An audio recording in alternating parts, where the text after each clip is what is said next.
Let's talk about how you got involved with professional wrestling. Was there a particular moment where you just said, I got to do this, I got to train, I got to find out who do I get in touch with? So I actually started off as a boxer. So I did the Golden Gloves tournament in Brooklyn, New York, and I was actually doing my acting and modeling at the same time.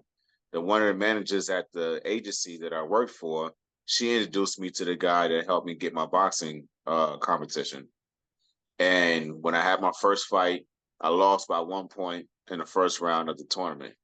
And the the manager, she came to me, she started talking to me. She was like, "Look, I see that you're training really hard. You're trying to get another fight, and no one's really giving you an opportunity to box. Would you like to give wrestling a try?" So I was like, "Absolutely. I would love to do that." And so she took me to New Jersey, and we would go out there just about every 2 or 3 days to go train. And from there, man, I just once I got in that ring and started moving around and getting like the wrestling bug, I haven't stopped and haven't turned back since. And I've been doing it for 15 years now. Unbelievable. So awesome. Yeah, I mean, once you're in that ring, it's like a home, especially for an athlete, you're used to it. Your body's used to the, physicality and doing drills and the mobility aspects. So when you got started, tell me about what your experience is like as far as training goes. Can you tell me about what your story was for the training process?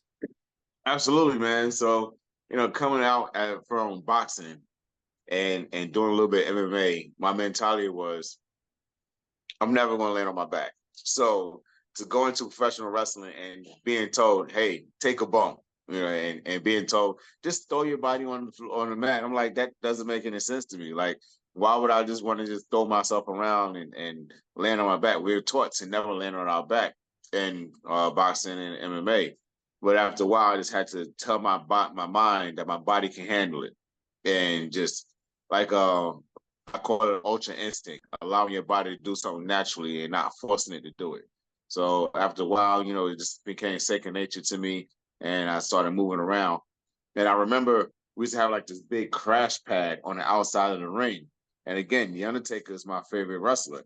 So when we get done with training, I asked my trainer, I said, "Hey, can I do that big dive over the top rope like The Undertaker does?" And she was like, "Do you know how to?" I was like, "You just run and jump, right?" And pretty simple. She was like, "Yeah, pretty much. But if you're gonna do it, you better commit to it because if you land on that rope or you fall, nobody's there to catch you. So if you don't do it correctly and you go falling, you can get hurt." So I said, "All right, I'm gonna do it anyway." And the first time I did it, I ran, I jumped over the top rope, and I landed very nice and safely on the mat. And then after that, I just got excited. Like I went, "Oh, let me do it again." And I went like a big kid. And I went and I jumped over the ropes again. And I kept doing it. And it's just like, all right, it's time to go. So my first experience was amazing, man. I enjoyed every little bit of it. You start training, you get your experience, you're now set to debut. What can you tell me about your first few matches? So my first match wasn't even like wasn't supposed to happen. I was happened to be at a show and someone didn't show up. So I just kind of got thrown into a match. I didn't have wrestling gear or nothing. And so I got to the back and my trainer, she was with me and she was like, "Look, you guys need another guy. He knows the basics. He can go in there and just listen and work with you guys." So they was like, "All right, well, you got wrestling gear?" I said, "I don't have anything yet." And one of the guys that was actually wrestling against, his name was Chris Banks.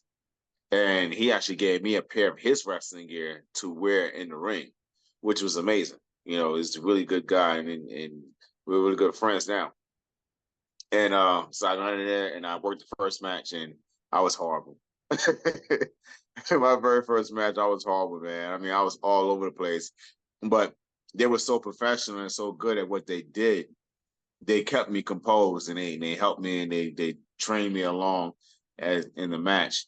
And then after that, I ended up coming back to North Carolina and I just kind of like made my way through, just talking to some people and I got back into boxing for a little bit and I did some MMA. And then I met someone who does movies. His name was Sean Dudley. He's my best friend. He passed a couple years ago. And he introduced me to a friend of his who knew a wrestling promoter by the name of Count Grog here in Raleigh, North Carolina for Gallus Pro Wrestling. And he's like, yo, I can introduce you to him. You just have to do the rest. So he introduced us and I spoke to him. And again, I still didn't have any wrestling gear. So I just went to the store and kind of threw some stuff together. And he gave me my first opportunity in North Carolina. And from there, I met a couple of guys and started making connections and moving on to like a bunch of different other promotions and just kept growing and growing and growing.